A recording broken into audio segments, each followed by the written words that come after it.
안녕하세요. কেমন আছেন?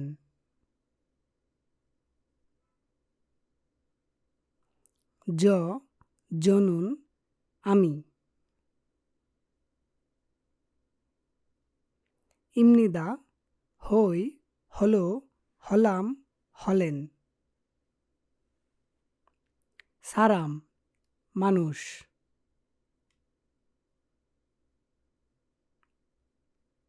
সি সাহেব।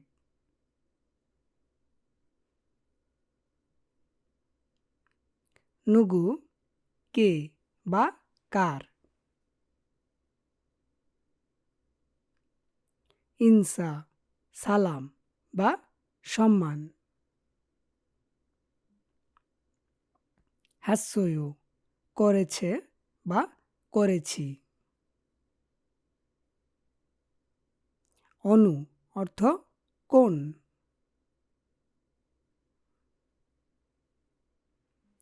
নারা অর্থ দেশ।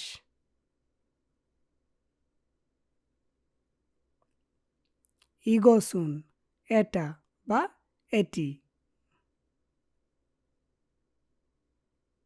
হাকসেং ছাত্র।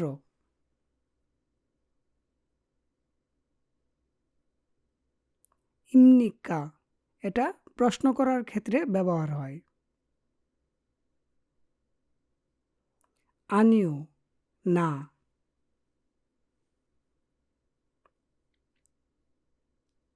হুইসাওয়ন চাকুরিজীবী।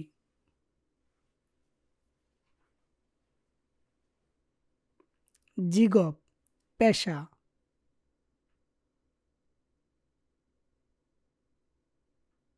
মোয়েও কি।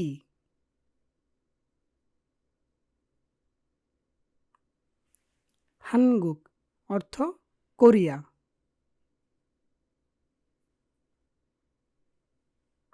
মান্নাসো দেখা হওয়ায়। বানগাওয়ু ভালো লেগেছে বা খুশি হলাম। ইয়েজল শিষ্টাচার।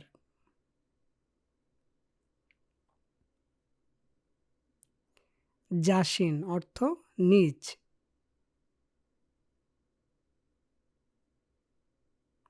বোদা অর্থ দেখা বা চেয়ে। নাই বয়স।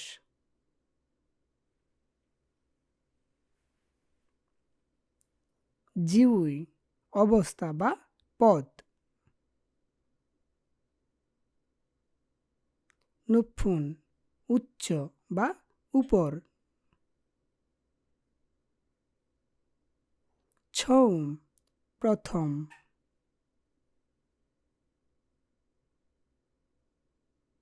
জিগজাং অর্থ কর্মক্ষেত্র।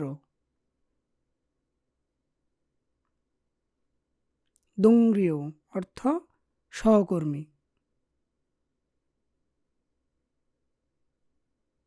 আনুন অর্থ জানা বা পরিচিত। অরি ছোট বা বয়সে কম। ছিনহান অর্থ ঘনিষ্ঠ।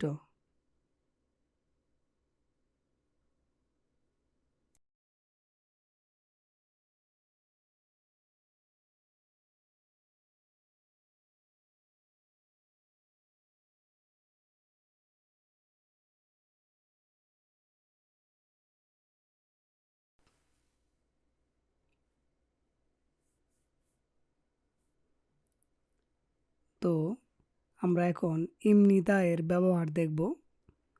আমরা এখানে লিখছি জনুন ইমিনসু ইম নি দা। জনুন ইমিনসু ইমনিদা। এই যে এখানে গ্রামার ইমনিদাটা এর অর্থ হলো হলাম। আমি হলাম ইমিনসু। এই যে এখানে ইমনিদাটা লিখলাম, এই গ্রামারের অর্থ হলো হলাম। এখন আমরা লিখছি এখানে জুনুন বে থু নাম সা রা ম সারাম ইম নি দা। এই যেখানে লিখলাম জুনুন বেথুনাম সারাম ইমনিদা। এই যেখানে ইমনিদাটা এটা হলো গ্রামার। এখানের অর্থ হলো আমি হলাম ভিয়েতনামের মানুষ। আমরা ইমনিদার ব্যবহারটা মোটামুটি বুঝতেছি। আমি লিখে দিয়েছি যে বিশেষ্য পদের যে কোথায় কিভাবে ব্যবহার হয় আপনারা সেটি প্রথমে দেখেছেন। তো আসলে এটা একটা সহজ গ্রামার, এত কঠিন কিছু না। তো এখানে লিখতেছি যে জুনুন বাংলাদেশি সারাম সারাম ইম নি দা। আমি হলাম বাংলাদেশের মানুষ। জুনুন বাংলাদেশি সারাম ইমনিদা। এখানে যে ইমনিদাটা এটা হলো গ্রামার। তো আমরা বুঝতে পারতেছি এত কঠিন কিছু না। আপনারা ট্রাই করবেন, তাহলে আরও বুঝতে পারবেন। এখানে আমরা লিখতেছি জুনুন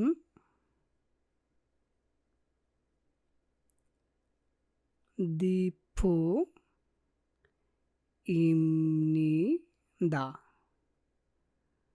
এখানে এই যে ইমনিদাটা আমি হলাম দীপু। জুনুন দীপু ইমনিদা। গ্রামার হলো ইমনিদা। এখানে লিখতেছি জুনুন হাক দন্তাস একার 19 কার হাকসেং ইম নি দা। জুনুন হাকসেং ইমনিদা। আমি হলাম ছাত্র। এই যে ইমনিদাটা এটা হলো হই, হলাম, হলেন। আমরা যদি কারো কাছে নিজের পরিচয় দিই বা নিজের উপস্থাপন করি যে আমি হইলাম দীপু, আমি হই ছাত্র, এই গ্রামারটাই মূলত ইমনিদা। এখন লিখতেছি ইগো ছেগ ইম নি দা। ইগো ছেগ ইমনিদা, তার মানে এটা হলো বই। তো আমরা ইমনিদা দেখলাম, এখন আমরা ইমনিকা সম্পর্কে দেখব। ইমনিকা বিষয়টাই হলো প্রশ্ন করার ক্ষেত্রে ব্যবহার হয়। আমরা এটাকে শুধু প্রশ্ন করার ক্ষেত্রেই দেখব যে ব্যবহার হয়েছে। আমরা যত সব প্রশ্ন করব তার সাথে ইমনিকা লাগাইয়া দিলেই এই গ্রামারের ব্যবহারটা হয়ে গেল। তো আমরা এখন দেখব। এখানে লিখছি অনুনারা সারাম ইমনিকা। এই যে এখানে ইমনিকাটাই হলো গ্রামার। এখানে কী লেখা হলো অনুনারা সারাম ইমনিকা, মানে আপনি কোন দেশের মানুষ। এখানে লিখতেছি হাকসেং ইম নিকা। হাকসেং ইমনিকা, এই যে প্রশ্ন করলাম এখানে ইমনিকা, আপনি কি ছাত্র? এই যে এখানে প্রশ্নটাই হলো গ্রামার ইমনিকা। আমরা যত সব প্রশ্ন করব এই প্রশ্নটাই হইল গিয়া ইমনিকা বা গ্রামার।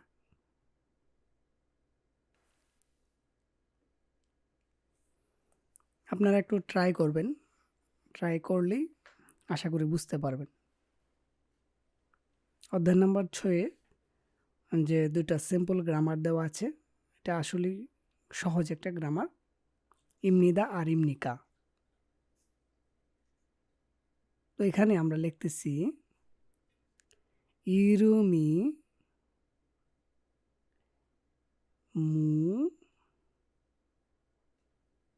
অস মুস ইম নিকা। ইরুমি মৌসিম নিকা, নাম কি? আপনার নাম কি? এই যেখানে ইমনিকা, ইমনিকাটা হলো প্রশ্ন, মুয়াস অর্থ কি, আর ইমনিকাটা এখানে প্রশ্নের অর্থে ব্যবহার হয়েছে ইমনিকা। এখন লিখতেছি যে হুইসা ওয়ান ইমনিকা হইসাও অনিমনিকা, আপনি কি চাকুরিজীবী? এই যে প্রশ্নটা এখানে করা হলো ইমনিকা দিয়া, এটাই হলো গ্রামার। তো আমরা ইমনিকার ব্যবহার দেখতেছি, আগে ইমনিদার ব্যবহারগুলা দেখছি। আপনারা নিজের থেকে বাক্য বানিয়ে, বানিয়ে গ্রামারগুলা দিয়ে ট্রাই করবেন। আশা করি এগুলা আপনাদের কাছে ইজি হয়ে যাবে। তো এখানে লিখতেছি, ইগো 책 입니까? এটি কি বই? 이거 책입니까? এটি কি বই? আমি প্রশ্ন করলাম ওই গ্রামারের ব্যবহার করে। এখন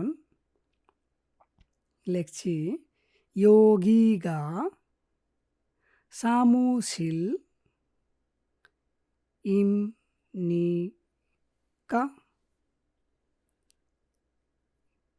여기가 사무실입니까?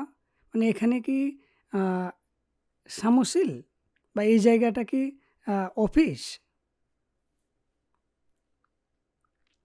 প্রশ্ন করেছে।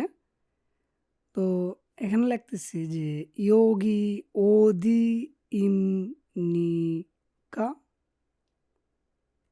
여기 어디입니까? মানে এটা কোথায় বা এটি কোন জায়গা? তো আমরা দেখলাম যে অধ্যায় নাম্বার 6 এর দুটি যে গ্রামার ইমনিদা আর ইমনিকা খুবই সিম্পল দুটি গ্রামার আমরা এই বিষয়ে দেখলাম। পরবর্তী ভিডিওতে আমরা আলোচনা করব ডায়লগ নিয়ে। আপনারা এই ভিডিওর শব্দার্থগুলা এবং গ্রামারগুলা জাস্ট একটু ধারণা নেবেন আর শব্দার্থগুলা খুব ভালো করে শিখবেন, যেন আমরা পরবর্তী ক্লাসে ডায়লগ পড়ার সময় আমাদের যেন সহজ হয়ে যায় বিষয়টা। তো আজকে এই পর্যন্তই, আমি ভিডিওটা এখানে শেষ করতে যাচ্ছি। তো আগামী ভিডিওতে দেখা হবে অধ্যায় নাম্বার 6 এর ডায়লগে। আমরা ডায়লগের পাশাপাশি গ্রামার নিয়েও কিছু কথা বলবো। তো সবাই ভালো থাকুন, সুস্থ থাকুন। আজকে এই পর্যন্তই। ধন্যবাদ।